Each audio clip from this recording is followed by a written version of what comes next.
Welcome back, fight fans. Welcome back. Let's just dig right into it and let's just break down, Errol Spence Jr., the PBC, and Terence Crawford. This saga has been ongoing, it's been continuous, and it just does not seem to stop. And at the end of the day, we just have to be honest and unbiased. And I had a question from a subscriber about Errol Spence and Terence Crawford as to why that fight wasn't being made. And I just really wanted to come out and state, the Floyd Mayweather-Manny Pacquiao fight was made. And forget the delay in making the fight. Let's understand why the fight was made. After all, regardless of everything, the fight was really made because they believed Floyd Mayweather would beat Manny Pacquiao. That's why the fight was made. They felt like it was a safe enough challenge at that point to make that fight. They felt like Floyd Mayweather would be able to beat Manny Pacquiao. And so then when you look at other fights, you look at the PBC with Errol Spence, fighting Kell Brook. Why did they fight Kell Brook? Why did they decide to go overseas to the UK, fight Kell Brook for a belt? Because they believe Errol Spence could beat Kell Brook coming off a knockout loss, coming off an eye surgery, and coming off a long layoff. They felt that Errol Spence Jr. would have a decided advantage over that because typically when a fighter moves down a couple of weight classes, they're weight drained. That's really what it is. You can't move down 2 weight classes from 160 to 147 and not have any weight issues on the night of the fight. Kell Brook had weight issues on the night of the fight. You can't come back from a long layoff in a broken eye surgery where your body is ballooned up. Those things affect you. He didn't even have a tune-up fight. And so these guys were calling him a ducker if he didn't take the fight. Kell Brook's pride got in the way.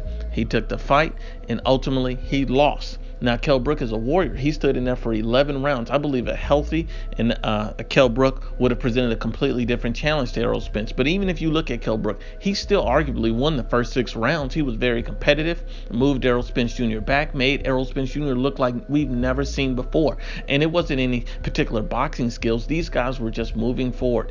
Come forward fighters is how these guys were approaching each other, slugging it out. Kell Brook's body ultimately broke down after the 6th round because his eye went. That's why. Because he was weight drained, his eye went, and he still couldn't knock out Kell Brook. Kell Brook took a knee and decided to stop in fear of going blind. So the reason why they make the Errol Spence versus Kell Brook fight, it's simple because they believed Errol Spence would win. The reason why they made, the Manny versus Floyd fight, easy because they believe Floyd would win. And the reason why they will not make the Terence Crawford versus Errol Spence Jr. fight is because they do not believe that Terence Crawford, will lose to Errol Spence. They believe that Terence Crawford would beat Errol Spence at this stage. So they're trying to age out Terence Crawford. And if they can't age him out, they want Errol Spence Jr. to eventually move up to 154 and then have Bud Crawford meet him there, where Errol Spence would have a decided advantage over Terence Crawford. If you can't see the writing on the wall, here it is. At the end of the day, there's no reason to marinate or delay a fight that's available and the offers on the table. The reason why Bob Arum wants to make this fight because he knows that Terence Crawford can win. He's taking the decided risk because if Terence Crawford wins this fight, he's a superstar overnight. The same for Errol Spence Jr. Both of these guys are on the top of the welterweight division. These guys are superstars in their own league at that point. So why would you not take that? But you'll take a Mikey Garcia for clout, but you won't take a Terence Crawford. You said it's strap season, but you came off of a fight with a Mikey Garcia where you had no belt on the line but yours. For him, Mikey had no belt at welterweight. Then you asked for a Manny Pacquiao fight, called him out after the fight. Your mind wasn't even on Terence Crawford because a lot of these fanboys would say, no, he wants to unify with Porter first.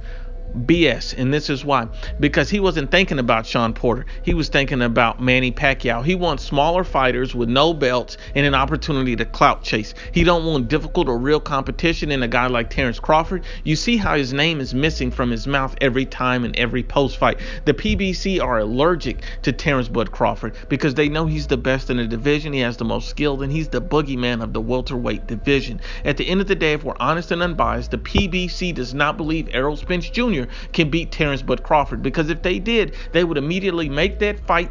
They would have him take that belt and end all of this nonstop talk. But at the end of the day, if we're being honest and unbiased, Errol Spence Jr. will most likely pick Sean Showtime Porter because he's going to duck Terence Crawford. He does not believe he can beat him. And a lot of guys want to make it about Heyman and Arum. At the end of the day, Errol Spence Jr. makes the final decisions on his career. He's a free agent promotionally. Al Heyman is his manager and advisor, similar to Danny Jacobs. Danny Jacobs still has Al Heyman as his manager and advisor, but he signed with Eddie Hearn because he felt like Eddie Hearn could deliver him the Canelo fight. And guess what? He got it. Because at the end of the day, Danny Jacobs is not a duck. He's all about making the best fights possible, getting the big names. Eddie Hearn got him the fight that he wanted, even though he had to move promotional companies, even though he had to do all that, because he made the decisions, not Al Heyman. And that's the same thing. All Al Heyman can do is advise.